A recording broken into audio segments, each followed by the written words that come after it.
Ms Lakuta, the call.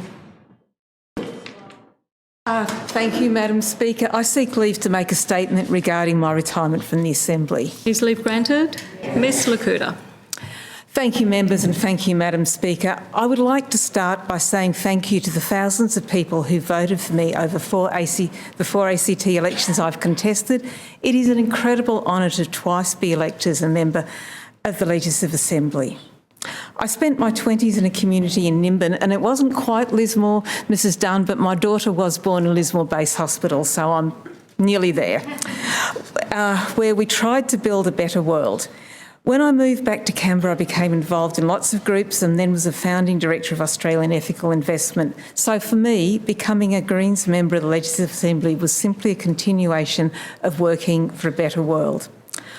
I'm retiring now because I'm getting older and more cynical and sadly more despairing about the future. Emma Davison, who will hopefully replace me as a Greens member for Murrumbidgee, represents generational change and new enthusiasm for the fight for a better world. Now, of course, I have certainly had some successes here in the Assembly. I'm most proud of my part in the Assembly passing world-leading legislation that has led to the ACT meeting a 40% reduction in our greenhouse gas emissions from 1990 levels this year. This is, of course, because we purchase 100% renewable electricity for the ACT, and the legislation means there are more reductions to come towards the aim of becoming a net zero emissions community. Canberra has a very progressive community which has elected Greens for about 25 years now, and we've been part of balance of power for many of those years. And this has meant that the Assembly has agreed to things which would be radical in many other places. We recently passed a motion to plant 1 million or more trees in the ACT and to work towards a 30% tree canopy coverage. And all parties here support 100% renewable electricity, despite both the federal Liberal and Labor parties supporting fossil fuels to various extents. The Greens have campaigned on these issues for years, and it is really great to see them acted on. As a Green, I'm both resigned and pleased that one of our functions seems to be policy development for other parties. As my mother used to tell me, imitation is the sincerest form of flattery. As a result of this, in the 7th Assembly, I was able to encourage the government to roll out water fountains across Canberra's group centres, shops, parks and playing fields, ensure better protection for solar access for buildings and get poster bollards installed at group centres across Canberra so that live music and events could get better protection, could get better promotion, and support natural burials, which of course are now offered by the Gungahlin Cemetery. And I believe that my advocacy has led to some increased consultation and notification in the planning system, although there is still a long way to go on that issue. I also raised issues which weren't acted on then, but later legislated for, such as a ban on cage egg production, puppy and kitten farms here in the ACT. In this term, I'm really pleased that my efforts have led to a commitment from all parties for more tree planting, establishing an integrity commission, more rights for tenants, more land being allocated to social and affordable housing through the legislative targets, increased women's rights, including medical abortions, fairer fines legislation, and I'm hopeful that after I've finished my valedictory, we might be about to pass legislation to stop misleading political advertising. But I won't go through the whole laundry list of Greens achievements here, but I am very pleased to have been part of making the Greens agenda happen. And there's a few possibly smaller achievements I'm particularly proud of because it's unlikely they would have happened without actually me being here. And I'm thinking here of the land tax exemption for affordable rentals, which I started work on in the 7th Assembly, stopping the Federal Golf Club expanding to the top of its land, which as an ex-Garran resident has been on the agenda for about 20 years, and extension of seniors' rates deferrals to the average older Canberran, not just those in the more expensive parts of town. These items have tended to, well, two of those items are in areas where I was able to cooperate with the Liberal Party, and it's been one of the frustrations of my time here that there hasn't been much cooperation with the Liberals, due, I would have to say, to reservations on both sides. In the 7th Assembly, I was one of 4 Greens in an Assembly of 17, and now I'm unfortunately one of only 2 Greens in an Assembly of 25. For me, this has been frustrating in many ways. But I would like to sincerely thank my fellow Green MLA, Shane Rattenbury, for his support and his work on behalf of the people of Canberra and the Greens. I have no doubt that his and his staff's work as part of the ACT government has led to many improvements in the ACT government's actions and policies. I equally have no doubt that much of that work has either been unacknowledged or in fact claimed by the ALP. Moving on to my more major frustrations, I, and even more my office and even more the women of Canberra, put a lot of effort into trying to improve the ACT legislation to require a positive definition of sexual consent. I do think it's fair enough that people should say yes to sex if they want it, or no if they don't. Despite me presenting 2 bills on this subject to the Assembly, this remains important, unfinished business for the ACT, as witnessed by the continuing reports of sexual violence in the ACT. The government's reluctance to provide information to the community is high on my mental list of frustrations. As you all know, as a backbencher, I can ask questions in the chamber and on notice, and that, I tell people, is my one superpower. I can ask questions and the government must answer me, although sometimes the answer is effectively content-free. I'm still frustrated that the Assembly does not have an accessible, searchable database of responses to questions, and I hope that this will be addressed soon. Last year, I asked a series of questions about public transport patronage with Network 19 because the government wasn't telling anyone how the new network was going. Even worse was a consultation on the route for light rail from Civic to Woden. During the consultation, the government refused to even tell us how long it would take to travel between Civic and Woden on the planned routes, even though surely they knew. Public transport, in particular light rail, is an issue that has dogged ACT politics for the last 8 years, and I have asked the government if it compared greenhouse gas emissions for light rail with that of bus rapid transit or done a life cycle analysis for light rail. The answer, I was stunned to find, is no. Asked about operational greenhouse gas emissions for light rail, and I was told that was commercial in confidence. Not what I expected. This lack of basic information on greenhouse gas effects of our major public transport infrastructure is one of the reasons for the climate change trigger in my planning legislation of last week. It's not going to tell what was passed, isn't going to give us all the information we need to make the right decisions for the long term, but at least it is a start. I believe we actually need to know about the life cycle analysis of our major projects if we are to make decisions which will result in a more sustainable Canberra for the future. I do have some reservations about the cost of the light rail, as well as the time it is projected to get from Woden to Civic, especially as compared to the current rapid bus services. And one solution to this could be to ensure there are express services to Woden, and that could ensure that it was an attractive alternative to driving. And I'd like to see the government think harder about how these express services could be delivered. But, Madam Speaker, as I think will surprise no one, the area I'm most frustrated with is planning. We can do better. We've wasted 4 years of this Assembly. What we're building in Canberra now is unaffordable for many Canberra residents, as well as unaffordable for our environment. What we're building will be here for the changed, hotter environment that's coming, and I'm concerned that it just won't work well enough for the needs of our future, and it will just add to the destruction of our environment. The Planning Committee included a commitment, the Parliamentary Agreement included a commitment to an inquiry into housing by the Planning Committee. However, when the committee started, the other members of the committee wanted to inquire into billboard advertising first.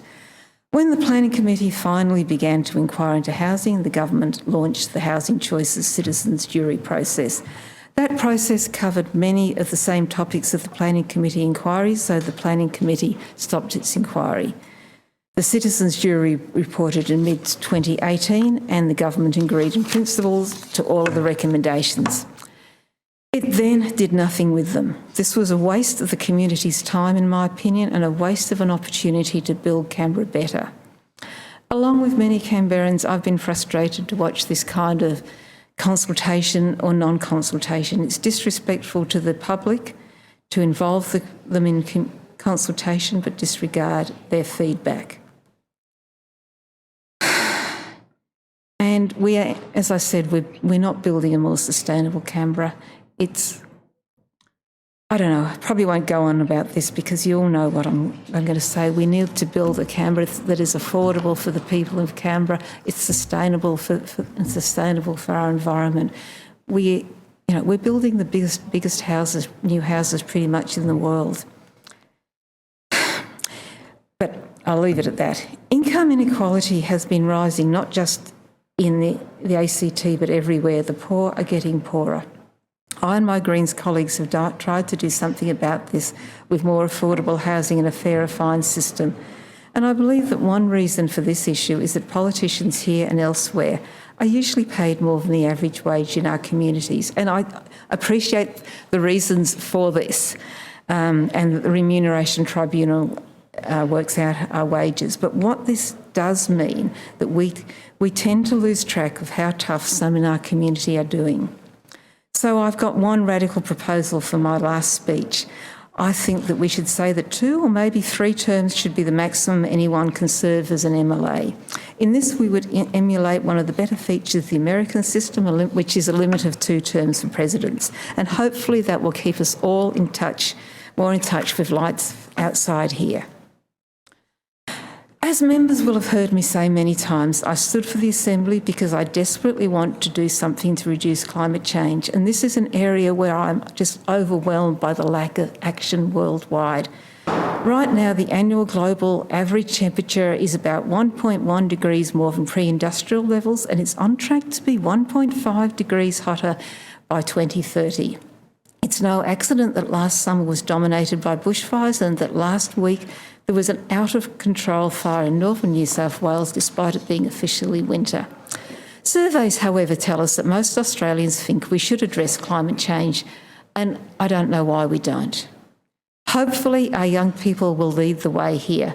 I have for many years said that the Australian Youth Climate Coalition is the hope for us all, and they've been joined internationally by the school climate strikers, and I do hope to do what I can to help them in my life after the Assembly. I look forward to seeing more Greens elected to the Assembly and other parliaments to help achieve the changes that we need.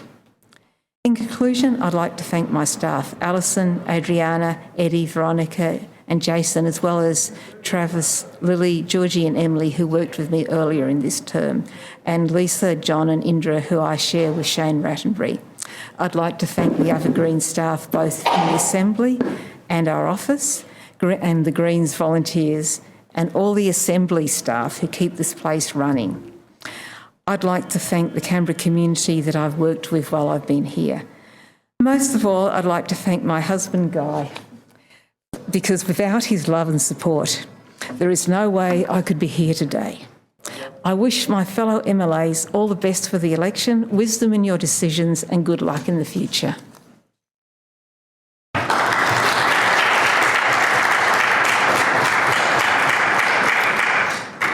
I seek leave to make some remarks in response to Ms Lakuta's valedictory. Is leave granted? Mr Rattenbury. Thank you, colleagues. Well, I do welcome this chance to make remarks about the wonderful legacy of my colleague, Caroline Lakuta. Caroline and I joined the Assembly together in the class of 2008, and we have been here together for 2 quite different terms of the Assembly.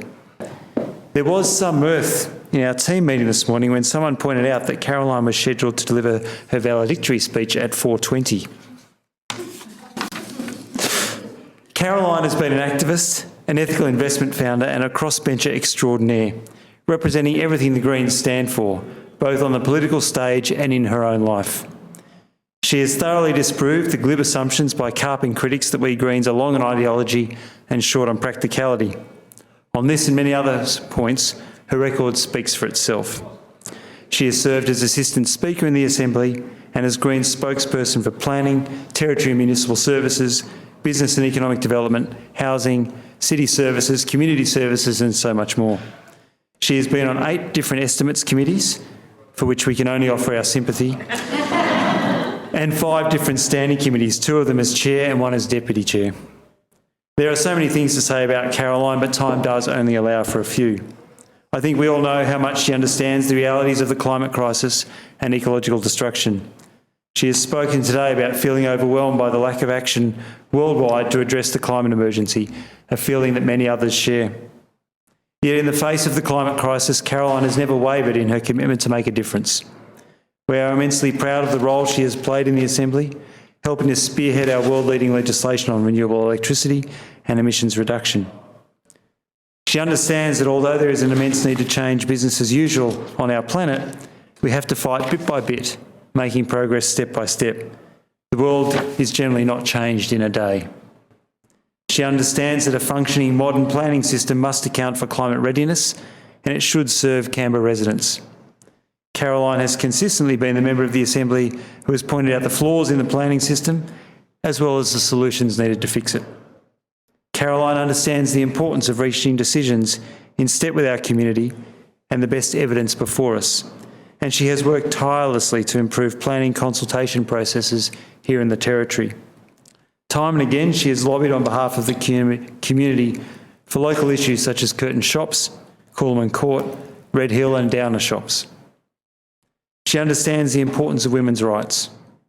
Many of us here today will never forget the day that Caroline stood in this place and bravely spoke to her personal experiences with sexual assault, and how this informs her empathy and appreciation for victims of these terrible crimes. Caroline took this experience and delivered real outcomes, including laws against intimate image abuse or revenge porn, and I know that consent stands on her list and is something that we will continue to fight for in this place.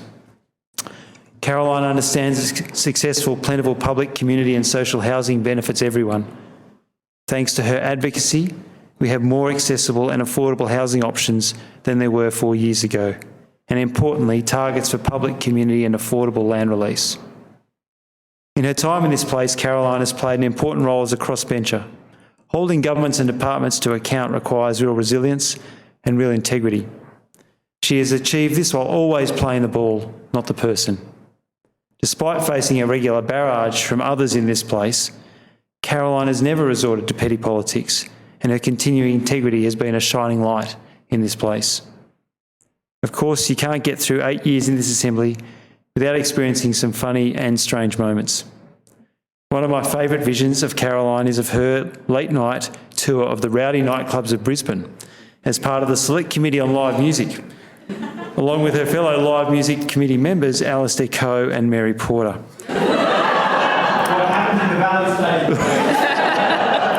It is an imposing clubbing trio, if ever I've seen one.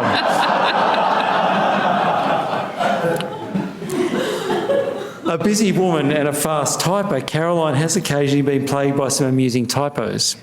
There was the lunch break where she apparently went to Florida rather than our annual spring flower show. And perhaps the most famous is the tweet Caroline posted as she returned from an animal rights rally, where she tweeted that the Greens will, and I quote, "never support anal cruelty."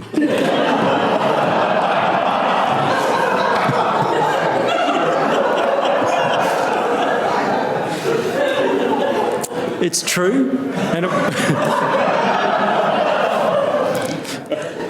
was retweeted so quickly that there was no chance to change it. And I think it may still be her most popular tweet.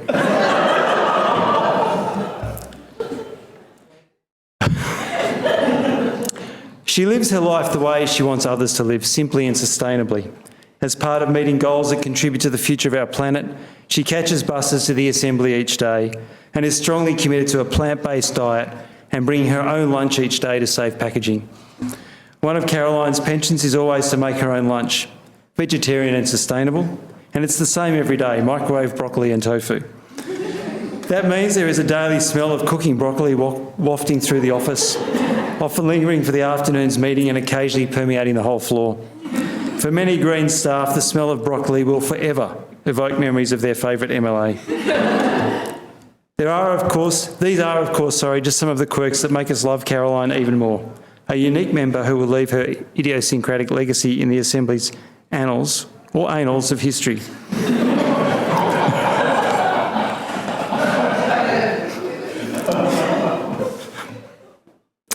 Today marks the end of a chapter, ending a productive run of 2 separate 4-year stints representing the residents of the Murrumbidgee and former Molonglo electorates.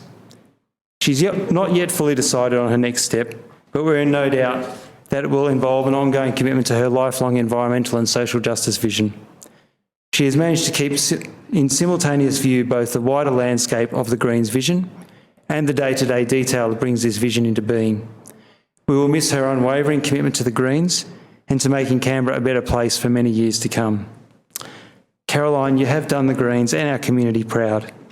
It has been a privilege to work beside you as we continue to work hard to deliver a better future for all Canberrans. I wish you well in your retirement, and I hope that the COVID situation allows you to actually enjoy some well-earned family time soon enough.